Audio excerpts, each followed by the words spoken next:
Hi there, welcome to Kneppy Invest. We only have one trading week to go before companies that are required to release a quarterly report will have to release that report. So July 29, which is 1 week from the time I'm recording this video on July 22nd. Now, some companies will release their quarterly report before open on August 1st, but the majority of companies will actually release their report on either the 28th or the 29th of July. Now, those companies that have or will release a really good report, it is preferable for those companies to release it before the 28th or 29th when any report gets lost in the crowd. So if you do have a really good report to announce to the market, you want to stand out.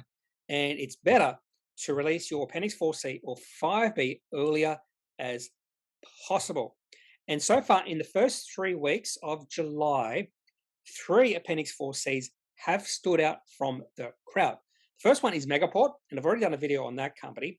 The second one was Telix Pharmaceuticals. The company has a $2 billion market, but in a really intriguing Appendix 4C, that company released, and we have seen the share price take off. So more than likely, I will do a video on that company's Appendix 4C, and that will be the first time I've looked at Telix Pharmaceuticals. And the third company that has really stood out from the crowd is Mach7. I have been following this company for a while. And what really stood out when I looked at this Appendix 4C is that the company in this one quarter was operating cash flow positive by $5.2 million. There's a few other things that really stood out when I looked at this particular report, and I'll talk about that during the video. So this was an awesome Appendix 4C. The share price did take off on the day. Share price rose something like 8%. But I am recording this video about 45 minutes after opening on July the 22nd, and the share price of Mach7 actually has pulled back 7%. So possibly this could be an opportunity to buy into this company at a cheaper price. Mach7 is a medical imaging solutions company. So this is in the healthcare sector. They provide enterprise imaging, data sharing, storage for healthcare enterprises worldwide. Their enterprise data management solution division enable cross-department and cross-enterprise workflows to capture, index, manage, store, distribute, view, exchange, and analyze clinical imaging and multimedia content.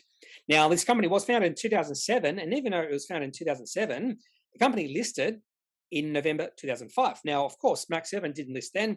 It was under another name then, different business model, Safety Med. Safety Med then became 3D Medical, and then 3D Medical undertook a reverse takeover of Mach7. Mach7 was the biggest company, and then of course, because Mach7 had more power, was a bigger company, they changed the name from 3D Medical to Mach7. That was about 3 or 4 years ago, maybe even 5 years ago.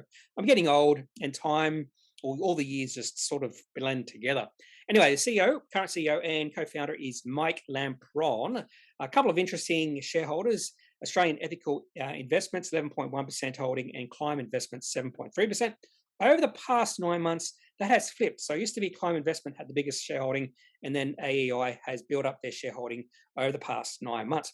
Current market cap of the company at 77 cents is $185 million. And the ticker code for this company, one of my favorite ticker codes. In fact, any company that has a number in their ticker code is one of my favorite ticker codes. And Mach7's ticker code is M7T. Now, before I have a look at the most recent quarter report for financial year 22, just want to go back in 1 year in time just to see how this company has grown in the past year. Now, there are some interesting facets about Mach7, which I hopefully will mention in the next 2 slides. But let's go back 1 year ago. Cash flow from operations, $4.5 million. And the company, we'll call it operating cash flow neutral, only negative by $60,000. And for the full year, they're actually operating cash flow positive by $1.2 million. So 1 year ago, Mach7 was producing cash flow in their operations. Now comes the very important point. This company doesn't spend a lot of money, if any at all, in investing and financing activities. In fact, in this particular quarter, through the exercise of options, they actually increase their money, their cash on hand, because they aren't spending any money on capital expenditure, that sort of thing. So the cash on hand actually grew, even though they're operating cash flow negative. And in fact, the cash grew by the amount of options that were exercised, $365,000. So the company at the end of this particular quarter and the end of financial year 21 had $18.4 million of cash. Now let's have a look at the most recent quarter for Mach7, the June quarter, the last quarter for financial year 22. And we'll talk about why this was one or is one of the most impressive quarter reports for July 2022 and why I was very impressed. The first thing I always look at is receipts from customers. Has it grown from 1 year ago? And you got to take the broader view also. You just can't look at 2 quarters in isolation. But receipts have more than doubled for Mach7, up $5.2 million to $9.7 million. And then if you take the broader view, for the full financial year, receipts have grown from $20 million to $28 million. So this company is growing their receipts. So that's the main thing. Not the main thing I'll take away, but that's number one thing I'll take away from this particular Appendix 4C. The second thing I'll take away, and probably the most important thing to take away from this particular Appendix 4C, is even though they've grown their receipts by $5.2 million, they have not increased their spending at all. In fact, their spending has gone down maybe slightly. So product manufacturing operating costs only up $100,000. Staff costs up $100,000. Administration costs down $400,000. In this particular quarter, they did spend $337,000 on capital expenditure, but that's not a lot. And they also received $110,000 in the exercise of options. But again, the most important thing here is receipts up $5.2 million, and they have not increased their spending. This is potentially showing this company might have awesome scale, and this could be an inflection point for Mach7 moving forward. So altogether, because the cash receipts have grown significantly by $5.2 million and costs and their spending haven't increased at all, the company was operating cash flow positive in this one quarter to the tune of $5.2 million. And for the full year, $6.7 million. So it's going to be really intriguing to see if the company can continue its momentum in the next few quarters. So this is not really a buy-in trigger for me right now. I need to see this sort of momentum moving forward in the next few quarters. I've already mentioned that, so I'm sort of doubling down in talking about that. But it's a really intriguing, a really impressive one Appendix 4C for Mach7. Now let's have a look at the receipts history for Mach7 going all the way back to 2015. In fact, we've got 7 years of quarterly data here, quarterly receipts. And the first few years would have been under the 3D medical business model. And then that 3D medical did a reverse takeover of Mach7. So somewhere here, Mach7 became the prominent business. But there are 2 main things to take away from this receipts history. The first thing is the lumpiness. So you can see receipts don't go up in a straight line. A lot of lumpiness here, but you just look or focus on the record quarters. So if you go back to September quarter or October quarter 2016, 2.8 million.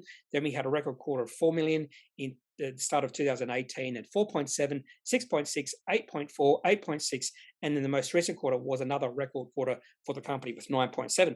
More than likely, when the company has a record quarter, you will see a slip in the receipts over the next few quarters. So I do expect that at least the next quarter to be down from $9.7 million. But the second thing to take away from this receipts history is the growth is up. If you smooth out the lumpiness, there is a definite growth in receipts. And that's the main thing I look for in receipts history for a company. I don't care if there's any lumpiness. I just want to see a general trend up. Now onto the chart, daily chart for Mach7 going all the way back to the start of 2021. The reason I want to go all the way back that far is because the share price of Mach7 reached a high of about $1.60 in February 2021 and then moved into a well-defined downtrend in about April of that year. The share price has fallen all the way down to a low of about 45 cents, which was reached towards the end of June. But the share price has more than increased by about more than 50% in the past month, from 45 cents to about 75 to 78 cents. You can just see the acceleration in the share price. But a couple of problems with that. It's been a rapid increase in share price. I'm always nervous about that.